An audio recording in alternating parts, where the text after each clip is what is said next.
Revolution, which was the three definitions, or probably the more accurate word would be the usages of the word revolution.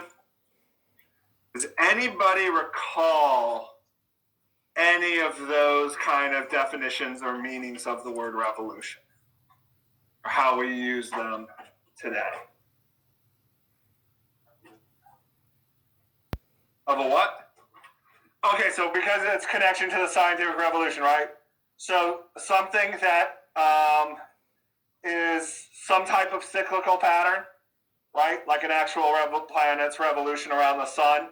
So it's something that can be divided into phases during this pattern, and when it gets to where it started, it either stops or continues on again. So yeah, the original meaning of the word revolution. But then the scientific revolution changed how we use that word. You remember what these additional meanings or usages of the word revolution were?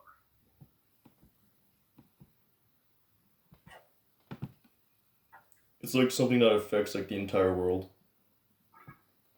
Some revolutions do that, but that's not necessarily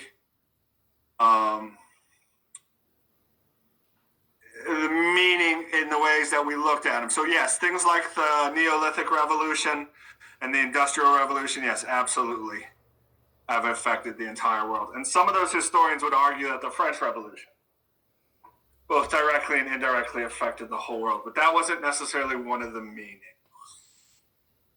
Right? If something does that, if something does have that type of impact in history, we would go back and look at that event and describe it as what? Not just a revolution, but we also might describe it as what?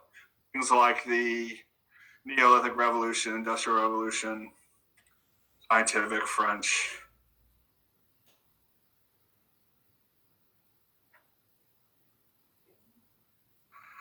Okay, yes, all these revolutions we're going to be looking at change.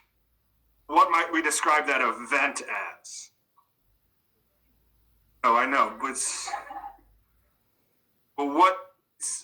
something that brings about that significant a change that deserves the name revolution, when we look at the course of history, we'd call it a what?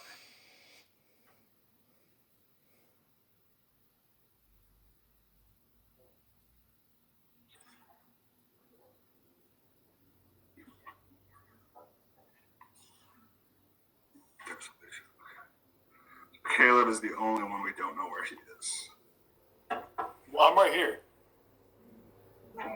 Where is he?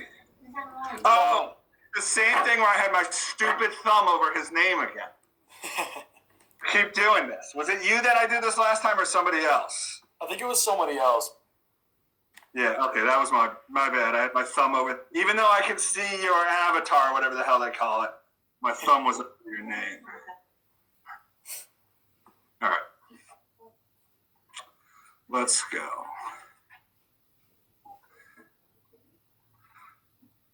Caleb, though, did somebody call to say that you were remote? Yeah, I'm supposed to be remote all week because I got contact traced. Yeah, it's there. Okay.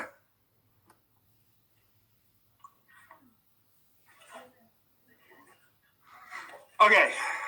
As painful as this is to just have me tell you, it's a turning point.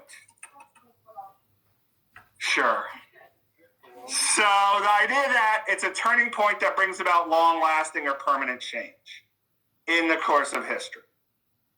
And then the third one was the idea that if it's going to be significant change, right, there's going to be resistance to accepting or making those changes. So in order to enact and implement these changes, what's going to be necessary? Force, yes. Perhaps violent force, yes. Movement. So the third usage of the word revolution was the idea that you have these sweeping and radical changes. Remember we talked about the meaning of the word radical, that it comes from the Latin word for root. So when you're talking about radical change, yes, it can mean extreme, but it means changes that are going down to the core, the foundation, the roots of something. So sweeping and radical changes that have to be implemented